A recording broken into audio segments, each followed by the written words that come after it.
தேவநாமம் மகிமைப்படுவதாக. ஜெபம் செய்யும் கிரியைகள். 1 சாமுவேல் 1ஆம் அதிகாரம் 27ஆம் வசனம். நான் கர்த்தரிடத்தில் கேட்ட என் விண்ணப்பத்தின்படியே எனக்கு கட்டளையிட்டார். ஜெபம் அப்படின்னு நம்ம தொடர்ந்து எல்லா வாரமும் தியானிக்கிறோம். ஜெபம் எல்லாவற்றுக்கும் அடித்தளமாக இருக்குது. நம்ம ஜெபிக்காமல் இருந்தால் அந்த வாழ்க்கை ஒரு பரிதாபமான வாழ்க்கையாக முடிஞ்சிடும். ஜெபம் இல்லாத ஜீவியும் ஜெயம் இல்லாத ஜீவியும் அப்படின்னு தோற்று போயிடுவோம். நம்ம ஜெபிக்க கற்றுக்கொள்ளுகிறவன் சாத்தானை ஜெயிக்க கற்றுக்கொள்ளுகிறாங்க. ஜெபிக்க மறுக்கிறவன் சாத்தானை ஜெயிக்க மறுக்கிறான் அப்படின்னு ஒரு பரிசுத்தவான் சொல்ல நான் கேட்டிருக்கிறேன். நான் தேவனோட பிரசனத்தை நம்ம உணரணும் அப்படின்னா முதல்ல நம்ம ஜெபிக்கணும். ஜெபிச்சாதான் தேவனுடைய பிரசனத்தை உணர முடியும். தேவ பிரசன்னம் இறங்கி வரும். தேவ பிரசனத்தை நம்ம களி கூற முடியும். தேவன் கிரியை செய்யணும் அப்படின்னாலே நம்ம ஜெபிக்கணும். அப்போ தான் கர்த்தர் கிரியை செய்ய முடியும்.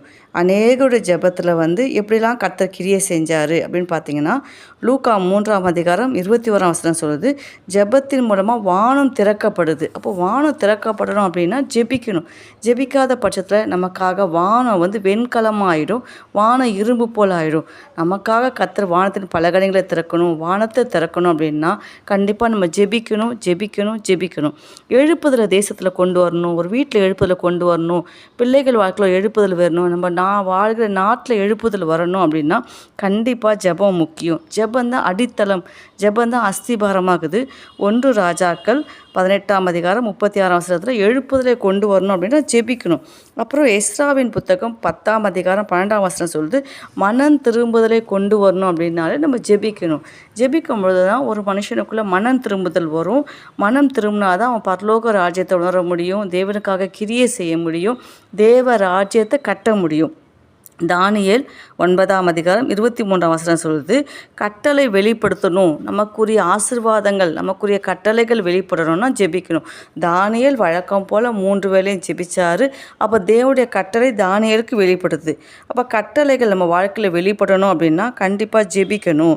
நம்ம கேட்டதை பெற்றுக்கொள்ளணும். அன்னால் கேட்டதை பெற்றுக்கொண்டாங்க அப்படின்னா அவங்க ஜெபிச்சாங்க. ஜெபிச்சதுனால அவங்க கேட்ட விண்ணப்பத்தின்படியே கர்த்தர் அவங்களுக்கு கட்டளையிட்டார். தேவனிடத்திலிருந்து பதிலை பெற்று வரணும். எனக்கு ஒரு பதில் தேவன்கிட்டேருந்து வரணும் அப்படின்னா நான் கண்டிப்பாக ஜெபிக்கணும். வார்த்தையே எனக்குரிய வார்த்தை, எனக்குரிய வாக்குத்தத்தம், எனக்குரிய வழிநடத்தல்கள் கிடைக்கணும் அப்படின்னா நம்ம தேவ சமூகத்தில் காத்திருந்து ஜெபிக்க பழகணும். தேவன் செய்ய நினைக்கிறத எனக்கு வெளிப்படுத்தணும். என் வாழ்க்கையில் கர்த்தர் ஒரு காரியம் செய்ய போகிறாரு, என் குடும்பத்தில் கர்த்தர் ஒரு காரியம் செய்ய போகிறாரு அப்படின்னா நம்ம ஜெபிக்கும்பொழுது தேவன் செய்ய விரும்புவதை எனக்கு வெளிப்படுத்துவார். ஆதியாகமம் 6ஆம் அதிகாரம் 13ஆம் வசனப்படி. எல்லாத்துக்கும் மேலே தேவனுடைய திட்டம் ஏன்னா நமக்கு தெரியாது இல்லை. அப்போ நம்ம தேவ திட்டம் என் வாழ்க்கையில் வெளிப்படணும் அப்படின்னா நம்ம ஜெபிக்கணும். கண்டிப்பாக ஜெபம் தாங்க எல்லாத்துக்குமே உயிர் மூச்சு. சுவாசம் இல்லை நம்ம செத்து போயிடுவோம். அப்போ ஜெபம் இல்லைனா கண்டிப்பாக நம்ம ஆவிக்குரிய வாழ்க்கையில் வாழவே முடியாது. தேவனுடைய பாரத்தை நமக்கு பெற்றுக்கொள்ளணும்.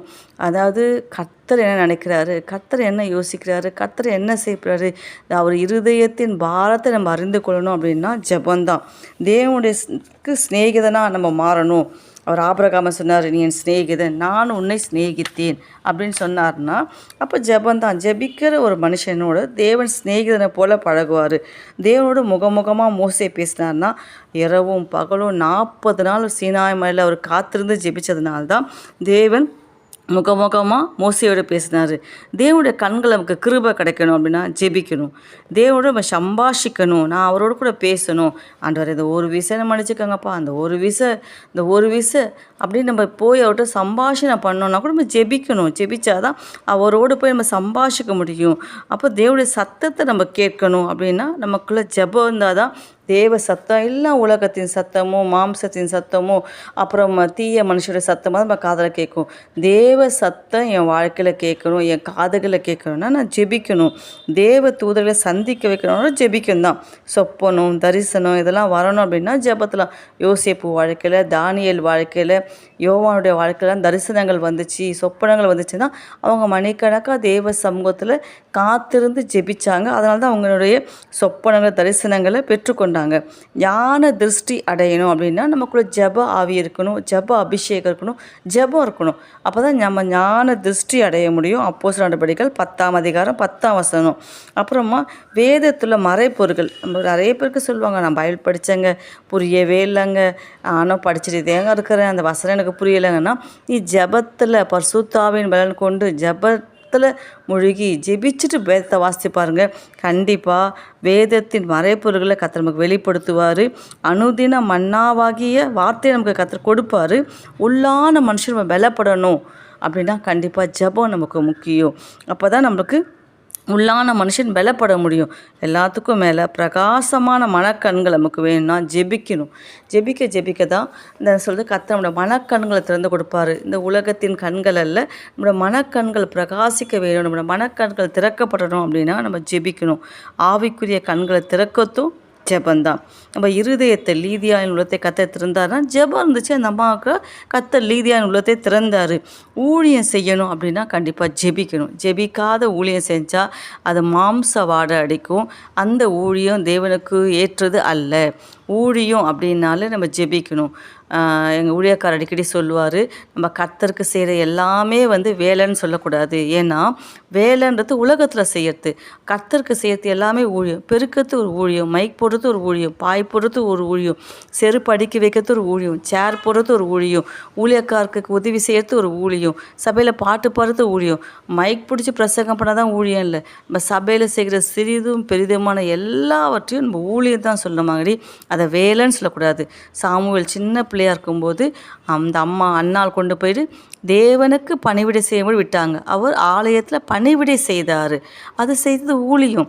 அப்போ நம்ம கர்த்தருடைய சமூகத்தில் எது செஞ்சாலும் அதை ஊழியம் தான் சொல்லணுமாங்கடி. இந்த வேலையை நான் செஞ்சேன், அந்த வேலையை செஞ்சேன்னு சொல்லவே கூடாது. அது வேலை அல்ல, அது ஊழியம். அப்போ நம்ம ஊழியத்தை செய்யணும் அப்படின்னா நமக்குள்ளே அந்த ஜெபம் இருந்தால் தான் செய்ய முடியும்.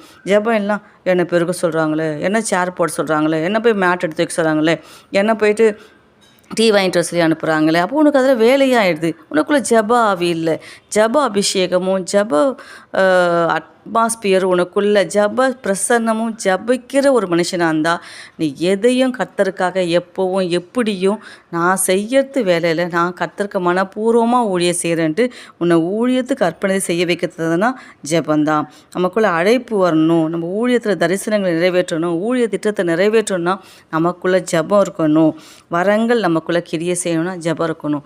ஒரு வாரம் கூட நான் ரட்சிக்கப்பட்டு 30 வருஷம் ஆச்சுங்க, 20 வருஷம் ஆச்சுங்க, 10 வருஷமாக இருக்கிறேங்க, எனக்குள்ளே ஒரு வாரமாக கிரியை செய்யலைன்னா மணிக்கணக்காக ஜெபிங்க, முழங்கால் போடுங்க, ஜெபிங்க. ஆண்டவரே என்னை வரங்களினால் அலங்கரிங்கப்பா, இந்த வல்லமையினால் அலங்கரிங்கப்பா, உடைய வரத்தை என் மேல் ஊற்றுங்க அப்படின்னா ஜெபிக்கிறது ஒரு வரம். ஜெபிக்க ஜெபிக்க ஜெபிக்க ஜெபிக்க எல்லா வரங்களும் நமக்குள்ளே ஆப்ரேட் ஆகும், எல்லா வரங்களும் நமக்குள்ளே கிரியை செய்யும். வானத்தை திறக்கவும் பூட்டவும் அதிகாரம் கொடுக்குறது எதுனா ஜெபந்தான். இயற்கைக்கு மேலான அற்புதத்தை நம்ம வாழ்க்கையில் நடக்க வைக்கணும்னா ஜெபம். ஆத்துமாவில் பலன் கொடுக்கறதும் ஜெபந்தான். ஆவியில் பலன் கொடுக்கறதும் ஆத்துமாவில் பலன் கொடுக்கறதும் ஜெபந்தான். இப்படி சொல்லிட்டே போனால் நிறைய குறிப்புகள் இருக்குது. ஆனாலும் இன்றைக்கி ஜெபம் மூலமாக கர்த்தர் நம்ம வாழ்க்கையில் அநேக கிரியைகள் செய்யணும். நம்முடைய விண்ணப்பத்தின்படியே தேவன் நமக்கு கட்டளையிடும்படி தொடர்ந்து ஜெபிப்போம், ஜெயம் பெறுவோம். ஜெய கிறிஸ்து நம்மை ஜெயிக்க பிள்ளைகளாய் நடத்துவாராக.